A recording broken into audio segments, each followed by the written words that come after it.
This is ABC 13 News. Thank you for joining us at 6. Martinsville police are investigating after one small child died and another ended up in the hospital. Working in a newsroom is exciting, challenging, and extremely rewarding. It takes a group of passionate, talented people working both in front and behind the camera. See, I tend to think that the more heavily... Our day starts with a morning meeting. Managers, reporters, anchors, and producers pitch story ideas. And everybody tosses out stories they're hearing in the community, things that we need to really delve into, things that are just interesting that are going on somewhere. All of our reporters come prepared. They all have 3 or more story ideas, and we hash it out. Once the stories have been assigned, reporters start making calls to set up interviews. Then they're off, usually with a photographer who shoots the video for their story.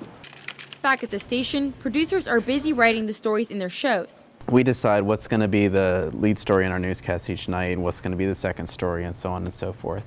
And then we incorporate weather and sports in our show as well. I find myself consistently busy answering phone calls, answering emails, writing stories, stacking the show. It's constantly changing, so you have to be able to adapt. I think that's the biggest thing, is being able to just go with the flow. That especially applies to the web team. You're under a constant deadline in the newsroom now, the way social media and the internet and Twitter and Facebook and all that have evolved. Shows real-time information. We update all of the station's digital content, making sure viewers get the most recent, accurate information.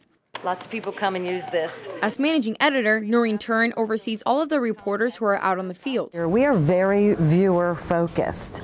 We, want to do news that we think the viewer is interested in knowing or should know. And so we really work hard to aim our stories toward that viewer. It's coverage you can count on. That also means working hard to get the story right. And I'm waiting for them to read over my package. We have a strict proofreading process at ABC 13. 3 sets of eyeballs, really, on every story. The reporter writes it, then either Noreen or I or a few others in the newsroom will check it, and then it goes to the show producer to check as well. Len Stevens is one of the managers who makes sure each story is accurate, balanced, and well written. In fact, all of the anchors read over stories in the show, and many times they write their own scripts. I'm one who copy edits a lot, not because the scripts are wrong necessarily, but because I have my own way of speaking, and I do a lot to try and change it so that when I deliver it, I know how I want to say a certain phrase and what words I want to use. I make calls or I send emails and I get information to write stories, and I just look very carefully as I'm reading the story. How would I say that? Does this make sense? Is there a word missing? A lot of people ask me, do you write your own stuff? Well, yeah, sometimes I do. And the packages, the stories that I put together are stories that I write as well. Once the stories are approved, it's time to edit the video. And then... it's showtime! Come on! Our anchors get on the set and make themselves comfortable at the desk. Thanks for staying with us at 5:30 tonight. I also have this little guy right here. We in the biz call this an IFB. That stands for interrupted feedback. Basically, it's an earpiece. That way they can hear the show, and it allows the director and producer to communicate with them during the newscast. So I may be in the middle of reading a script, and say we're going to go to a live shot, and let's say that there's, as occasionally happens in live television, let's say something goes wrong and the live shot isn't going to happen. So I can be reading, and I'm about to say, Angela Hatcher's live in Lynchburg with more, and I can hear, no Angela, in my ear. And so then I have to take into consideration that I'm reading a live toss to a reporter that we don't have. So I have to figure out how to ad-lib my way around it. Sounds complicated, but they've been doing this for a long time. Hi, everybody. After a bye week, one person in particular has been doing it longer than anyone else. I've been here 30 years. Sports director Dennis Carter leads the 2-man sports department at the station. He and weekend anchor Justin Feldkamp do it all. Produce, report, anchor, write, edit. They hustle to cover as many local sports as possible. We try to get to as many games as we can.